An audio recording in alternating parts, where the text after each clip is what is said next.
Πού οδεύει αυτό το κανάλι τέλος πάντων? Λοιπόν, θα πούμε μια ιστορία. Τα τελευταία 2-3 χρόνια, δεν ξέρω πόσοι από εσάς είστε αρκετά stalkers ώστε να το ξέρετε, αλλά ασχολούμαι κυρίως με την εικονογράφηση παιδικών βιβλίων. Είναι κάτι που μου αρέσει πάρα πολύ, είναι κάτι που είναι ένα από τα χιλιάδες πράγματα που ήθελα να κάνω. Πραγματικά δεν θέλετε να δείτε το bucket list μου. Νομίζω χρειάζομαι 3 ζωές για να κάνω όλες τις καριέρες που θέλω. Και βασικά ούτε αυτό θα το είχα ξεκινήσει αν δεν με είχε στηρίξει πάρα πολύ ο Νίκος. Είναι ένα από τα πράγματα που μου άρεσαν πολύ και ήθελα να κάνω. Προφανώς δεν πηγαίνει τρένο ακόμα, αλλά πηγαίνει ok.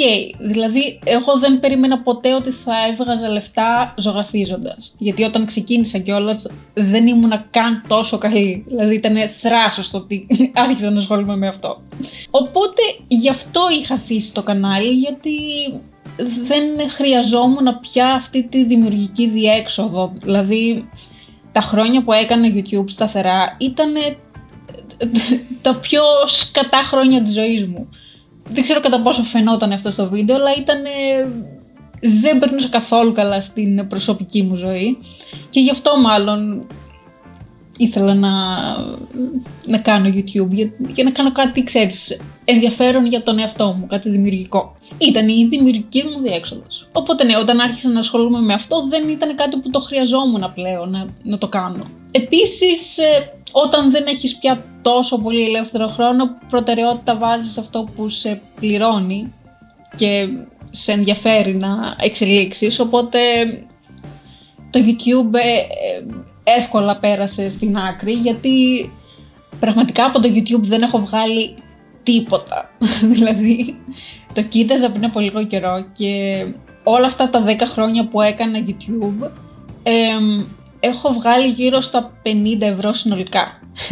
Και για να μπορέσει να τραβήξει τα λεφτά στο λογαριασμό σου πρέπει να έχουν φτάσει τουλάχιστον τα 70, οπότε δεν κατάφερα καν να τα πάρω ποτέ. Ωστόσο, όλα αυτά τα χρόνια που έκανα YouTube δεν το έκανα για τα λεφτά, προφανώς, αλλά αναγκαστικά μπήκε σε δεύτερη μοίρα σε κάποια φάση.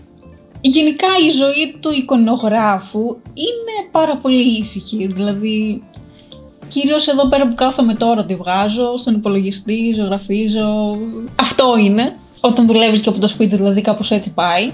Επίσης είμαστε και στο εξωτερικό, οπότε γενικά υπάρχει μία μουντίλα, δεν είναι τόσο... Η ζωντάνια δεν είναι το κυρίαρχο συναίσθημα στη ζωή μας. Οπότε είχα βγει τελείως από αυτό το mood που χρειάζονται τα social media, ξέρεις, αυτό το... Καταλάβατε.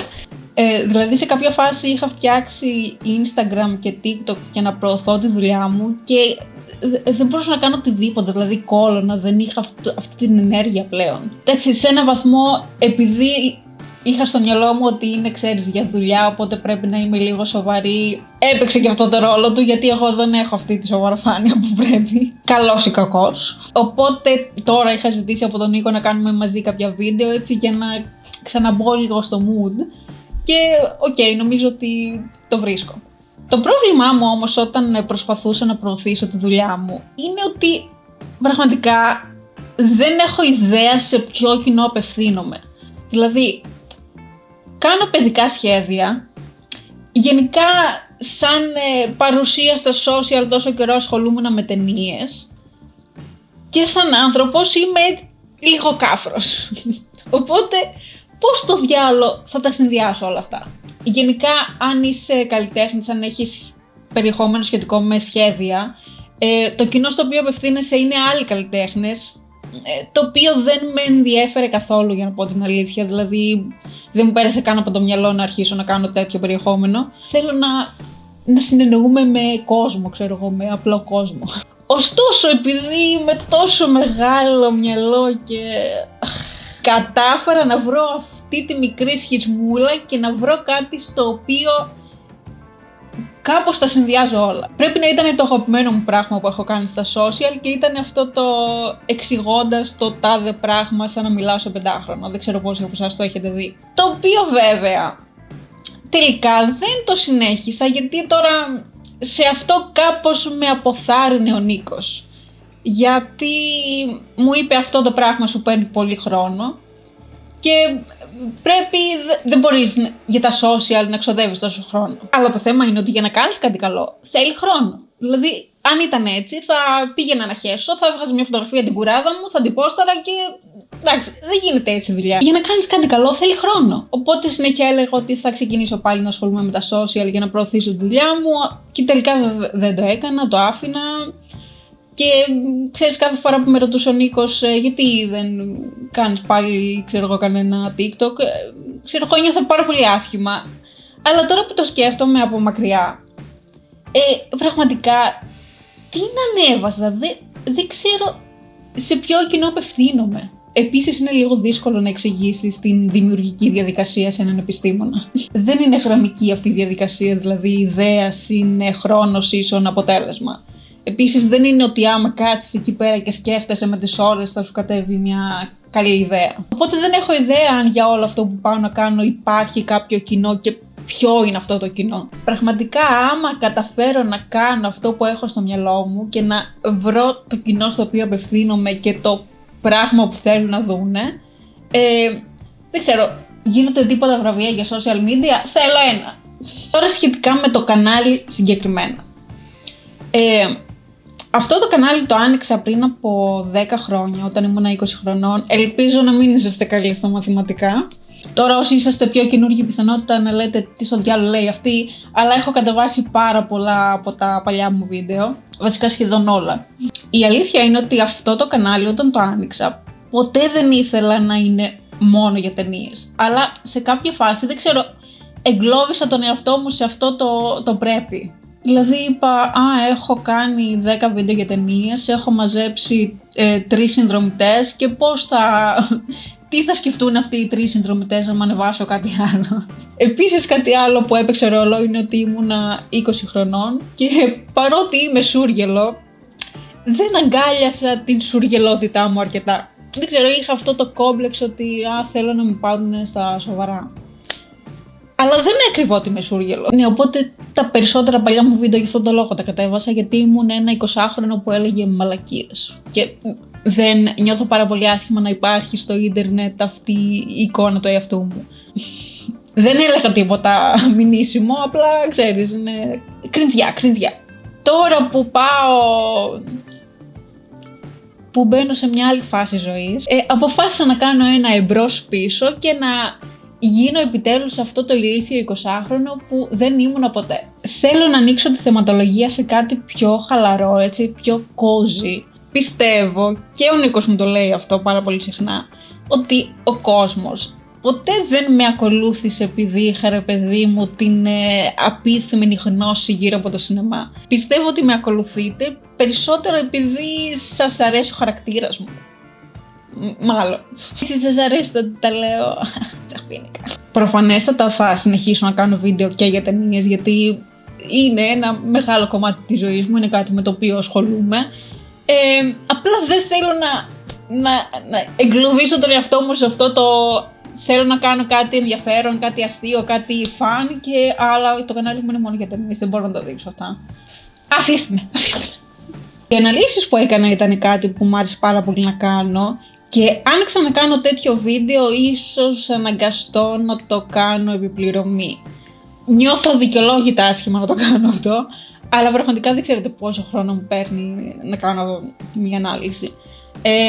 Το θέμα είναι ότι δεν έχω πλέον και το χρόνο να κάνω μια ανάλυση, οπότε τώρα αυτό απλά το αναφέρω, δεν νομίζω να κάνω έτσι στα σύντομα. Οπότε δεν είναι ότι το κανάλι θα χάσει τελείως αυτό το χαρακτήρα, απλά δεν θα είναι μόνο αυτό, γιατί εγώ δεν είμαι μόνο αυτό. Είμαι δημιουργικός άνθρωπος και θέλω να κάνω δημιουργικά πράγματα, δεν θέλω μόνο να κρίνω μέτρια το τι κάνουν οι άλλοι. Οπότε με όλη αυτή την προσπάθεια θέλω λίγο να βγάλω προς τα έξω και τη δουλειά μου και τον εαυτό μου και στο τέλος της μέρας, ρε παιδί μου, έτσι και για το φαν της υπόθεσης, να κάνω δικά μου πράγματα. Όπως πιθανότητα θα έχετε δει, έκανα ένα rebranding. Άλλαξα έτσι λίγο την εικόνα του προφίλ μου, άλλαξα το banner μου. Μου πέρασε από το μυαλό να αλλάξω και όνομα στο κανάλι και μάλιστα δεν ξέρω τι έπαθε ο εγκεφαλός μου και κατέβασε και καλές ιδέες σχετικά με αυτό. Κάποια από τα ονόματα που σκέφτηκα τα έβαλα και στο banner σαν quotes, ας πούμε το Just Kiddo ή το Chill Me, το πανκιό. Αυτά ήταν υποψήφια ονόματα για το κανάλι, αλλά ρε φίλε, στο τέλος της μέρας θέλω να με λένε με το μικρό μου.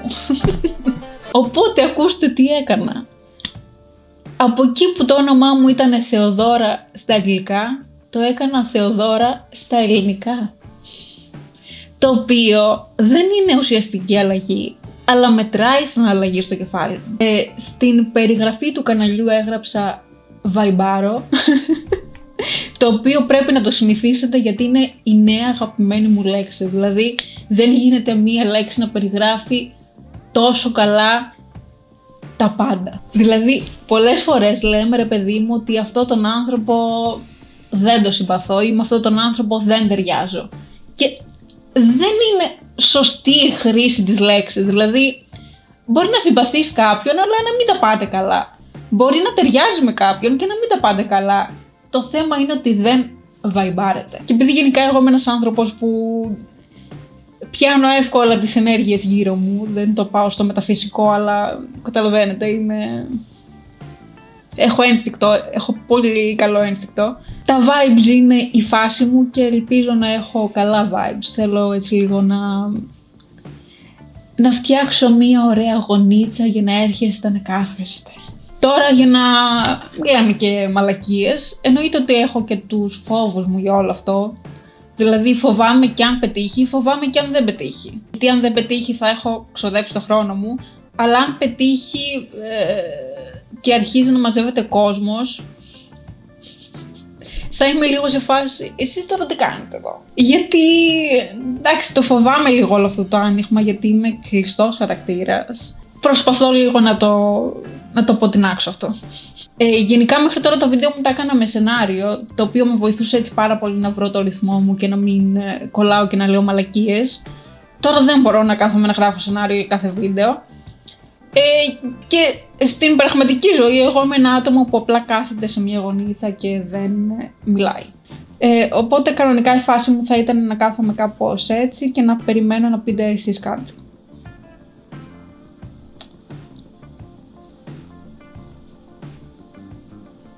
Πρέπει να εξασκήσω τον αυτορμητισμό μου.